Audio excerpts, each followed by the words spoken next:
Have you perhaps started to think that you're bad at yoga or there's something wrong with me because some poses are feeling unstable, or what the teacher says where you should be feeling the pose is not necessarily where you feel the pose, or you keep on injuring yourself here and there by following the typical cues and the alignment instructions that are given in the class? So a lot of us go to class and obviously we want to do yoga and we follow these shapes blindly because we don't really understand what the poses are about.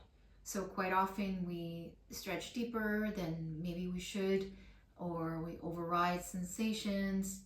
Um, we start to compare ourselves to the people around us, and although yoga is supposed to be a space where we build trust in our bodies, it can sadly become a space where we learn to distrust our bodies. And so the idea behind this channel and the way that I teach is to create a space where we understand what the essence is of these shapes, so that regardless of what it looks like from the outside, we can start to connect to our bodies and learn to become more stable, which is very empowering. Learn to become nuanced and intelligent in the way we approach these shapes.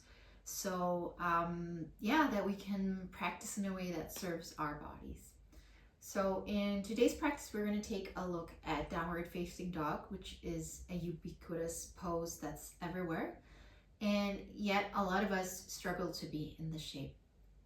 Okay, so let's start actually in child's pose. Take your socks off if you want to.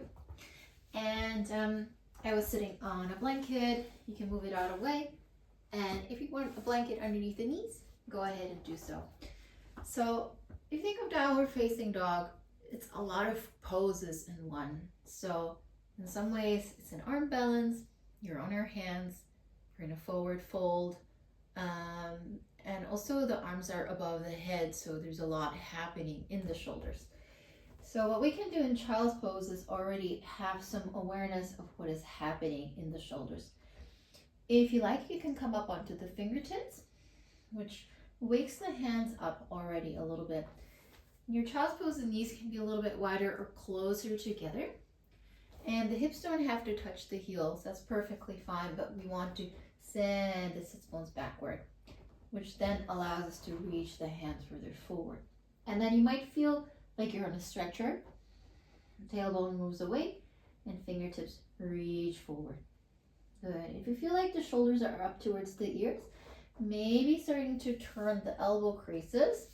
They're not looking sort of downward or towards one another, a little bit more up. You can do that a few more times. You can intentionally roll the inner elbows downward and roll the elbows upwards. Just noticing where in the body you feel that. Good. Nice. And then let's take a little rest. You can come up. If you want to sit up on the block or anything, go ahead. Nice. So we're trying to create some space to the side of the body and get some engagement going through the arms so that the upper body is already a bit ready. Nice.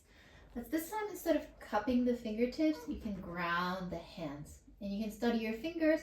For most of our shoulders, the index finger facing forward or even more slightly turned out can feel relatively good for the shoulders.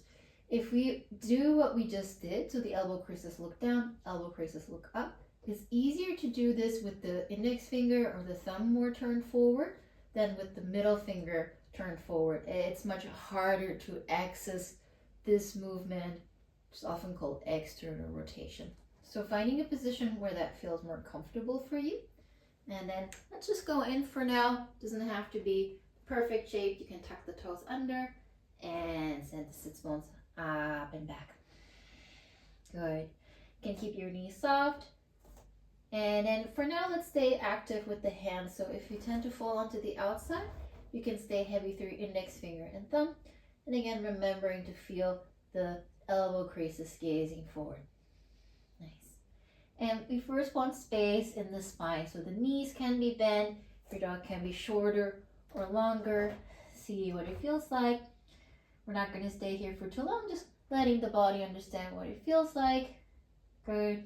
And then you can come back down. We'll take a little breather. Also, if downward facing dog, even if we've been practicing for a while, it can require some stamina from us. So if you want to take rest, you take rest in between. And you might have noticed that the weight came onto the outer edges of the hands, which again is not the end of the world, of course. But the heavier we can stay through the inside of the fingers, index finger and thumb, the more stable our shoulders are going to feel. So if that's something that happened, no problem. But see if you can start to weigh the insides a little bit heavier. Good. For now, we're going to focus a little bit more from the lower body. So you can set your hands up, tuck the toes under, see if you can feel that ringing feeling. Elbow creases gazing up, but from the elbow down, fingertips more heavy, and then tucking the toes under, sending the sits bones up and back. Good. For now, you can let your head hang and look towards your feet for a moment. Let's actually intentionally come up high onto the tippy toes to see what that feels like. You might probably feel that the weight starts to shift into the hands. So with the heels down, the heels up, there's more weight in the hands, which just gives us another opportunity to send the sits bones up and back. Good. And feeling the same stretcher feeling that you had in child's pose, the sits bones go up and the hands go as far forward as possible. Good.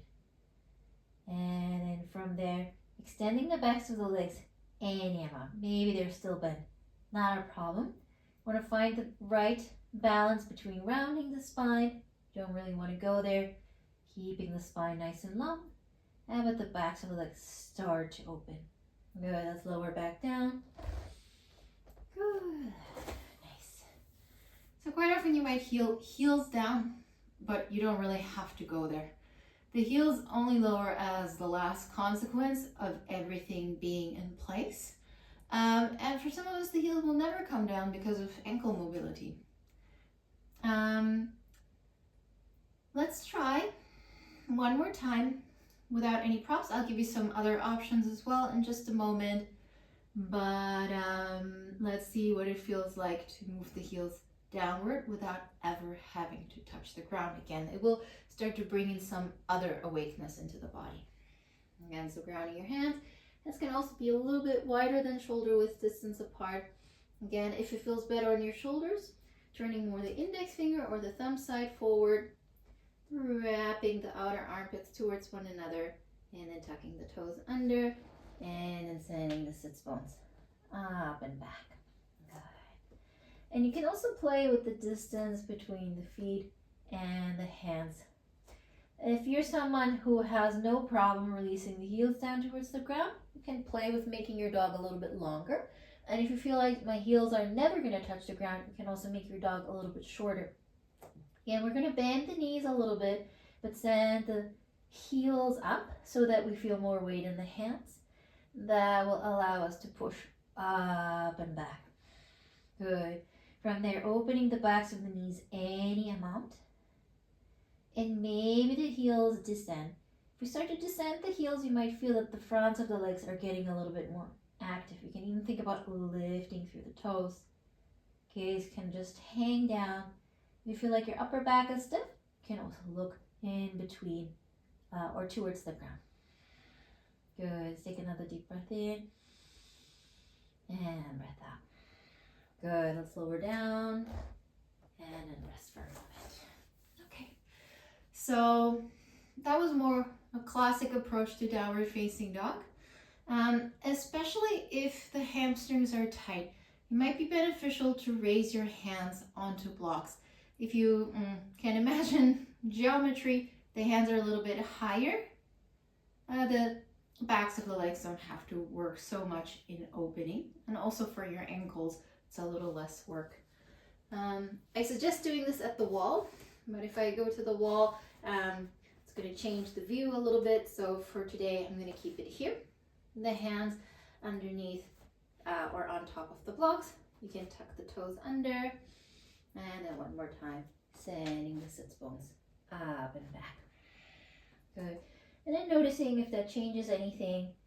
I always say in yoga, we learn to flirt with gravity. So it's always our body and gravity. And what we can do is change the relationship to gravity by shifting things around. So this is like having super long arms or being a little bit higher up. Good. And then you can lower back down. And so this is a process of basically trusting your own body again. So if you say, well, this felt worse, okay, then the blocks are not for you. If you say, okay, that was interesting, you could also say, hey, what happens if I raise the hands up even higher? Maybe even to, I don't know if I'm out the camera, but to parallel to or perpendicular to the ground. So this is also downward facing dog shape, but it's a different relationship to gravity. And maybe practicing it from this height from time to time can help you stabilize some things that later on you can then reapply in this position. I hope this little insight into downward facing dog was helpful to you. Let me know if there are other postures you struggle with, you feel unstable in, you're not sure where to feel things, and we can break things down. And if you like, I hope you subscribe, and I hope to see you soon. Thank you.